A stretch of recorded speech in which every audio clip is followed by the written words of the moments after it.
आपका नाम क्या? नाहिदा। नाहिदा ने बतलाया आप लोग को। देखो साइंस इतनी अच्छी सब्जेक्ट है, यदि आप थोड़ा सा माइंड लगाकर समझ लो, थोड़ा सा समय अगर पर डे निकाल लो, वर्ड बाय वर्ड यदि थोड़ा सा उसको पढ़ लोगे, दिमाग में सेट हो जाएगा, कहीं से भी आपको रिमेम्बर रखने की जरूरत नहीं। हमारी साइंस कहती है।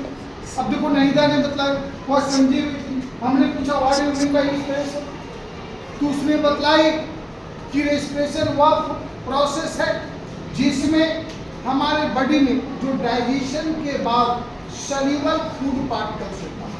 डाइजेशन क्या है? एक प्रोसेस है।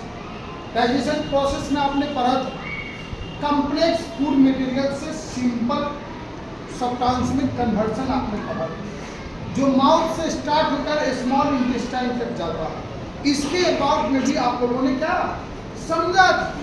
अब वहां पे स्मॉल इंटेस्टाइन में जो हमारा फूड पार्टिकल से डाइजेशन कंप्लीट होता है। क्वेश्चन आती भी है, क्या आती है question? Site of complete digestion. Complete digestion का साइट कहाँ होता है?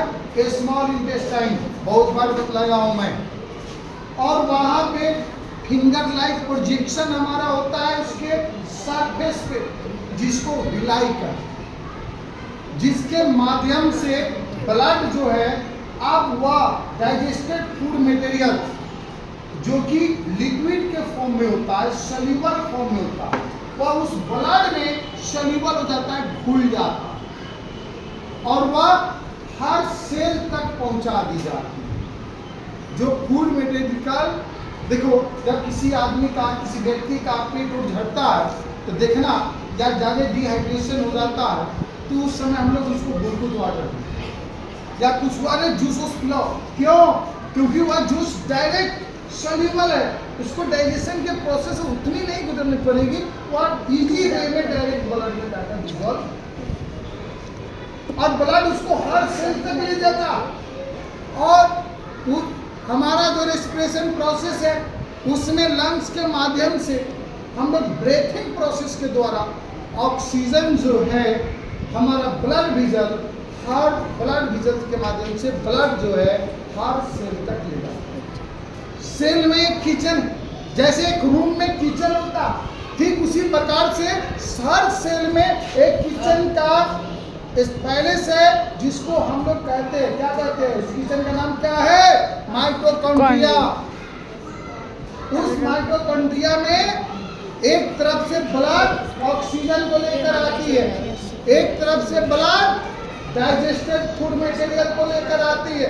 अब वह सॉल्युबल फूड मटेरियल जो कि ग्लूकोज है आपका, क्या है? इन्होंने लिखा है ग्लूकोज, देखिए ग्लूकोज लिखा है, क्या ग्लूकोज जो है उस ऑक्सीजन से कंबाइन हो जाता है और ऑक्सीजन से जब कंबाइन होता है तब आपको कार्बन डाइऑक्साइड और एनर्जी प्रोवाइड करता है। बहुत ही बढ़िया इन्होंने लिखा कि CO2 देता है और कार्बन डाइऑक्साइड देता है और एनर्जी देता है। CO2 और एनर्जी देता है। यह वही एनर्जी है जो हमारे अब सेल में ATP के रूप में ऑब्जर्व होता है, स्टोर होता है, जिसका यूज हम लोग वर्क करने में करते हैं, बोलने में, चलने में, पढ़ने में, दौड़ने में, खेलने में, कूदने में, हर जगह वर्क करते हैं। तो इसी प्रोसेस से एनर्जी आती है। आपने पढ़ा था जब, क्योंकि यह चैप्टर तो कंप्लीट हो चुकी, आपने इसमें पढ़ा था एक रनर जो होता है, जो रन करता है, उसके मसल्स क्रैम्प होते हैं। क्यों होते हैं? तो उसमें, और हमारा जो ब्रीथिंग होती है वह फास्ट क्यों हो जाती है ना? क्वेश्चन भी है। तो आपने पढ़ा था कि जब कोई व्यक्ति रन करता है उस समय उसको हाई एनर्जी की आवश्यकता होगी, और जब एनर्जी की आवश्यकता होगी तो एनर्जी का प्रोडक्शन भी हाई होना चाहिए। देखिए मार्केट में मान लीजिए आप कोई कंपनी खुले, सिंपल सा बात लेते हैं, आप एक कंपनी खोले, मार्केट में आपके प्रोडक्ट की डिमांड बढ़ जाएगी, तो आप क्या कीजिएगा? रात दिन उसमें प्रोडक्शन करना चालू कर दीजिए। रात दिन आप 10 मजदूर की जगह 20 मजदूर लगवाते हो। छठ के समय देखते हो, छठ के समय, छठ दशहरा जब आती है तो हम लोग नए नए कपड़े सिवाने होते हैं, तो टेलर मिस्त्री के पास, जब टेलर के पास जाते हैं तो मालूम होता है कि उसका कपड़ा खुल हो चुका है।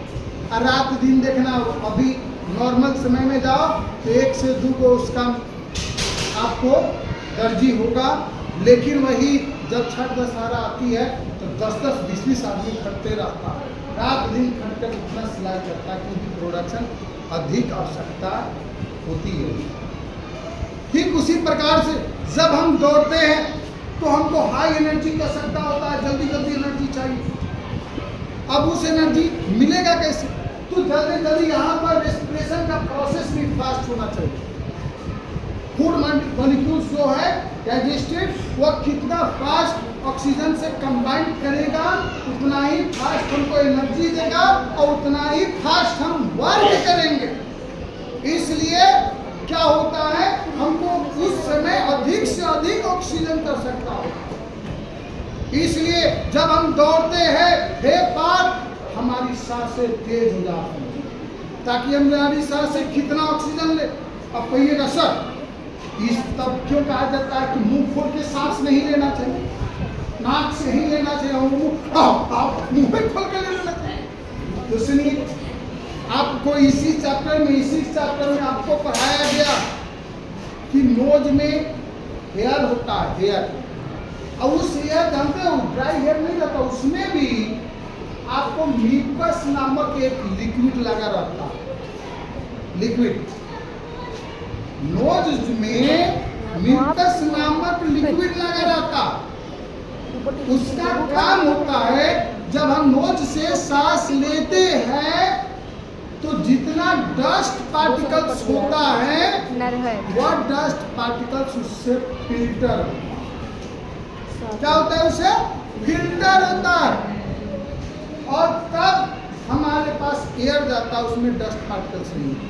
अगर आप माउथ से लिया तो जितना डस्ट पार्टिकल्स है सब अंदर जाएगा, सब आपके फेफड़ा में, लंग्स में, इसमें फंसेगा। इसलिए कहा जाता है कि माउथ से सांस नहीं लेना चाहिए, नोज से ही लीजिए। और हमें हाई ऑक्सीजन क्यों चाहिए? क्योंकि रेस्पिरेशन का प्रोसेस फास्ट होता है, और वही दौरान जो होता है उतनी मात्रा में ऑक्सीजन जब हम नहीं ले पाते हैं तो जो हमारे पैर के मसल्स है, जो हाथ के मसल्स है, वहाँ पर पर्याप्त इनफ जितनी ऑक्सीजन चाहिए उतनी नहीं पहुँच पाती है, इसलिए वह जो है हार्ड होने लगता है, क्योंकि वहाँ पर लैक्टिक एसिड प्रोड्यूस होता है। बताया था ना, वह रेस्पिरेशन एनारोबिक हो जाता है, क्योंकि आप पढ़े थे कि रेस्पिरेशन जो प्रोसेस है, यह प्रोसेस 2 टाइप्स के हो जाते हैं, एक एरोबिक और दूसरा एनारोबिक। एरोबिक जिसमें ऑक्सीजन के प्रेजेंस में होता है, और ऑक्सीजन एक विदाउट ऑक्सीजन में होता है, विदाउट ऑक्सीजन में होता है, ऑक्सीजन के एब्सेंस में हो जाता है या ऑक्सीजन के कमी में हो जाता है। जहाँ कमी में होगा, ऑक्सीजन के कमी में रेस्पिरेशन, वो आपका मसल्स हो गया, और जहाँ ऑक्सीजन चाहिए ही नहीं वह ईस्ट है। याद है ईस्ट के बारे में बताया, जो आप ब्रेड बनाते हो, जो आप केक बनाते हो, उसमें ईस्ट का यूज करते हो, तो ईस्ट में जो होगा रेस्पिरेशन, उसमें ऑक्सीजन चाहिए ही नहीं, हवा इथेनोइक एसिड देता, इथेनॉल और CO2 आपको एनर्जी मिलता है। यहाँ आपका जो है लैक्टिक एसिड आता है, जिससे मसल्स क्रैम्प हो जाते हैं। समझ में आई? समझ में आई? मैं इस तरह से हर टॉपिक की चर्चा में आपसे करूँगा। ओके।